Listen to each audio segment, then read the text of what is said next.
Welcome back, ladies and gentlemen. Now we're delighted to be joined over the telephone by our guest, Mr. Magdi Saadani, the African Relations expert. A very good afternoon to you, Mr. Magdi. Good afternoon to you, dear. Thank you so much for joining us, sir. You're welcome.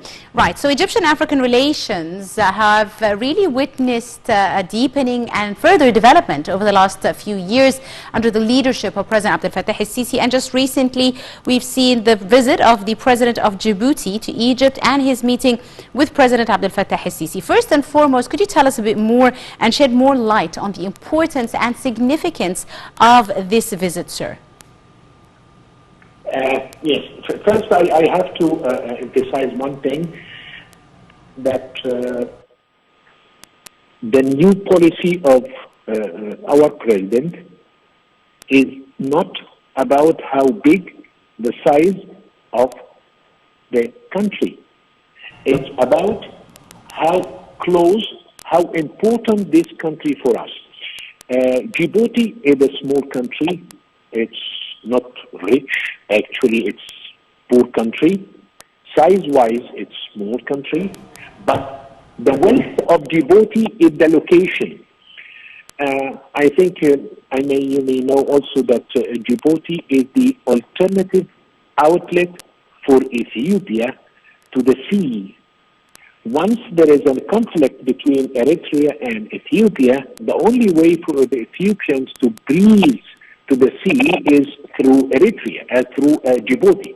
That's the importance of it. This is number one. Number two, Djibouti is Arab country and African country. It gives a mixed message. To the other African countries, Egypt is an African country, a big brother of all. And also, we are Arab country, still big brother of all. The location of Djibouti gives us a strategic, let's say, a dimension for our marine power, talking about the Egyptian fleet. Also, if we have very good relationship with everyone in the African Horn, I think Ethiopia will find themselves has to speak a different language than they are spoke lately or in the past years about the Nahda project, because it's not a kind of a try of isolation of Ethiopia.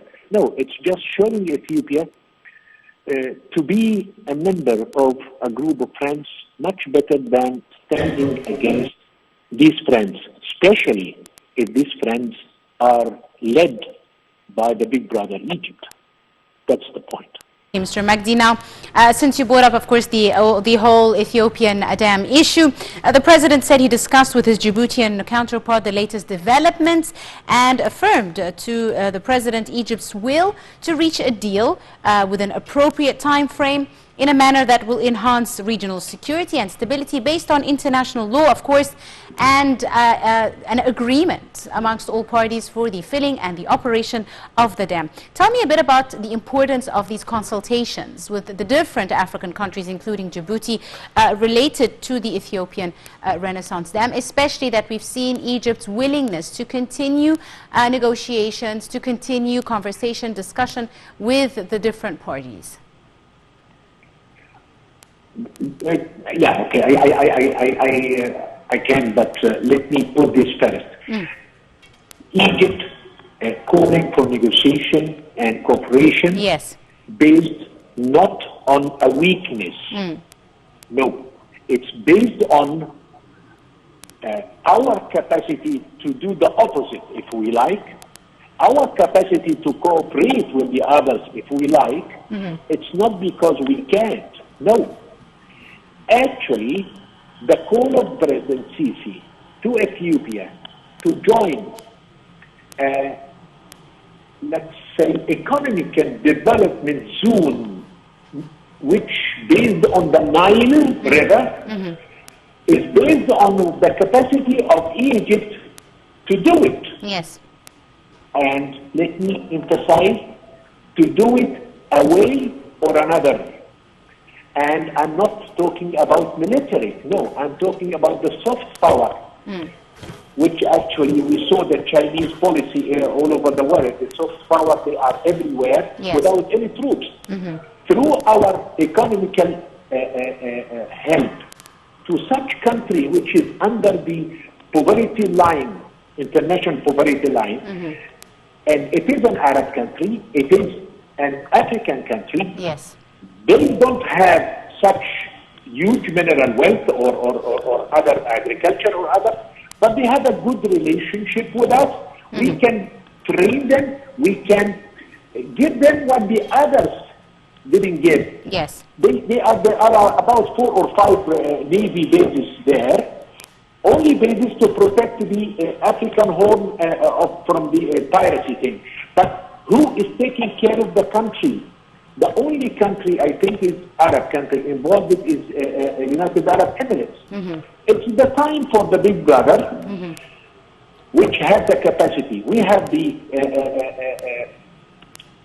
expertise. Yes, we have in every aspect. We can support the economy of such countries. Yes. At the end of the day, they will be our allies, not because of what we did to them. No. Because what we can do together with them. Absolutely. If you add Djibouti to Eritrea, to Burundi, Rwanda, Kenya, Uganda, South Sudan, or Sudan, I think one day, maybe they already have that feeling, is that Ethiopia is surrounded with friends of Egypt. Yes. And it's for their good to deal with friends of Egypt better than other options. Absolutely.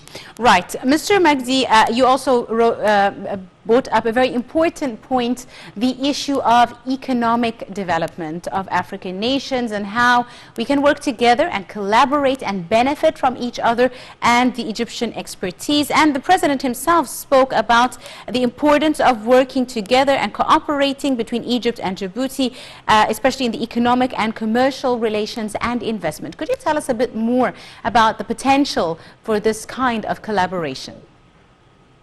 Yeah, it's very simple like that. Yes. Djibouti has no infrastructure. Imagine the chance for the Egyptian contracting company, huge Egyptian contracting company, with the accumulated experience along the past years and the new technology used for the time being to develop the Egyptian infrastructure so fast and so strong. Imagine this capacity applied to such a small country. It will move this country from below 0 to +3, 4, 5, and go on. The feedback of that is, okay, they are not will be in our debts. We don't want to them to pay us back. No, we need their support. One day, when we need a friend, you will find it. And it will be also an open market. Of course, the population is around 1 million, but it will be one of the markets which, if we targeted beside the other small countries in the area, or even big countries in the area, I think we can have some potential plus in the economy. You know that we have some business in Ethiopia. We have some Egyptian companies in Ethiopia. And we have in South Sudan. If we extend these arms to this area, we could be, the Egyptian presence in that African home will be much better. And I'm sure that it could reflect, or it should reflect, on the situation of Somalia. Yes. And then Somalia will take a better steps to stability using the Egyptian module in Djibouti with the help of the other friends in the Arab country or in African Union. We can even take it Somalia from there properly out, because we are talking about Somalia, which it's an Arab African country. Djibouti, it was French Somalia before, and there is Italian Somalia. This area all were one day Somalia in every aspect. If we go from one point to another point, one day this area Okay, it will not be the paradise as we dream, which we hope, but at least the people will be much better in something. They were to be like that. Yes. They Absolutely. were to live better situation. We can help. Let's help. Yes. That's it. Absolutely right. Mr. Magdi, let me ask you, President Abdel Fattah el-Sisi in his remarks during the press conference spoke about different efforts to establish Egyptian logistic zones in Djibouti, saying he discussed with the President of Djibouti enhancing cooperation in the fields of transport and ports linkage, as well as efforts to launch direct flight service between Cairo and Djibouti. How important is it to link Egypt with other African countries infrastructurally speaking, whether it's through ports or road or air? Let's ask the question in the other way. What is the importance of linking Alexandria to Cairo, to Aswan, to Marsa Alam, to Sharm el-Sheikh, to Hurghada? It is exactly the same. The difference is, instead of being infrastructure, communication, ports, lines of transportation in Egypt, we go a bit in continental side. That means one day I can send some goods from, let's say, from Cairo to Asmara via Djibouti, and it doesn't cost me more than a phone call to a local transportation company, because the things are now easy. It's settled, adjusted, managed well, the people are well trained, and the ports are, you see, imagine a crisis, like some port is blocked for some reason in Sudan because of this or that. What would be the alternative? I can use the alternative port. I can send my goods somewhere down deep to the south. I send them clean. It happens in many countries which we can move our stuff from a port to a port. I'm talking about the crisis time. Yes. But without crisis time, if I have liners from China to Egypt, it costs X. But if this liner knows it could pass not only by Egypt port, but also 3 or 4 different African ports, cost will be less, movement will be more. It means a better economical development, trading in every aspect in the area. Yes. So the good thing is to have an Egyptian port in Djibouti, and we have Djibouti port in Egypt. In Egypt. Yes. That's it. It's like a domestic, the whole thing. Yes, indeed. Mr. Magdi, could you tell me, in your opinion, what other ways are there to facilitate economic regulations and measures between different African states to enhance the flow of exports and imports, aside from infrastructure, in your opinion, sir? We are a very productive country. We have many things to export, and we need many things to import. The only thing is to make the African countries that we are not exploiting them, we are not using them, we are not the upper hand and they are the lower hand. And I'm sure that we can have all our needs, and we can export all our products to all the African countries based on one rule or one base, mutual respect. And this is what Mr. Sisi, the president, that's what his major success in the continent. We never, and not us, not only us, also the African leaders, African people in charge, they never, in this era, felt that Egypt is the big brother because they are the big brother and dictate what it should be done. No. Egypt is the big brother because takes care of them as an equal partner. Yes. And believe me, if we study the history respect is the key for every step forward.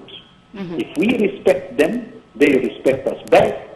They feel not underdog, no, they feel equal. And this is what they feel to me, especially the small countries. And this is what I like about Mr. Sisi. He is dealing with every country as an equal size. He gives the same care for South Africa like Somalia, like Djibouti. Yes. And this is something good. Absolutely. This is a new phase of Egyptian diplomacy based on mutual respect.